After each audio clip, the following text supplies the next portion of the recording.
भ्रष्टाचार भनेको के हो? मेरो बुझाइमा भ्रष्ट आचरण बोक्नु नै भ्रष्टाचार हो। यो केवल पैसा, घुस वा कमिसनको कुरा होइन। यो नियत, चरित्र र जिम्मेवारी प्रतिको इमानदारीताको पनि प्रश्न हो।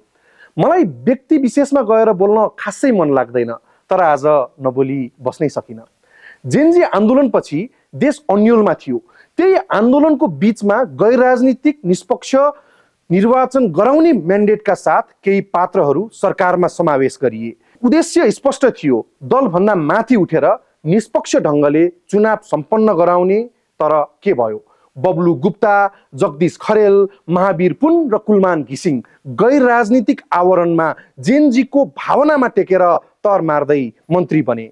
छोटो समयको सत्ता स्वाद चाखे अनि निर्वाचन सम्पन्न नगरी नै राजीनामा दिए र सिधै निर्वाचनमा उम्मेदवार बने। निर्वाचन गराउने म्यान्डेट लिएर भित्रै राजनीतिक दलको कार्यकर्ता बन्नु, हामी त चुनाव गराउन आएका हौँ भन्दै जनभावनामाथि पाखण्डपनको नाङ्गो नाच देखाउनु, यो के हो? Hypocrisy at its peak. अब प्रश्न उठ्छ, यस्तो आचरण बोकेका यी पात्रहरू भ्रष्ट होइनन् र?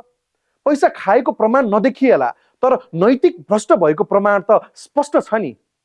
म जगदीशजी, बब्लुजी, महावीरजी र कुलमानजीलाई आग्रह गर्छु, तपाईहरू पेशागत हिसाबले क्षमतावान मान्छे नै होला, तर एकचोटि आफ्नै गतिविधि निहालेर छातीमा हात राखेर आफैलाई सोध्नुहोस्, के तपाईहरूले गरेको काम पाखण्डपन होइन? के तपाईहरूले नागरिक सरकारलाई मजाक ठान्नु भएको होइन? के गैरदलीय आवरणमा मन्त्री पद लिएर दलीय स्वार्थलाई साथ दिनुभएको होइन? अब आफै भन्नुहोस्, यो आचरण भ्रष्ट आचरण हो कि होइन? अन्तमा आम नेपाली दाजुभाइ दिदीबहिनीहरूलाई एउटा गम्भीर आग्रह पनि गर्न चाहन्छु।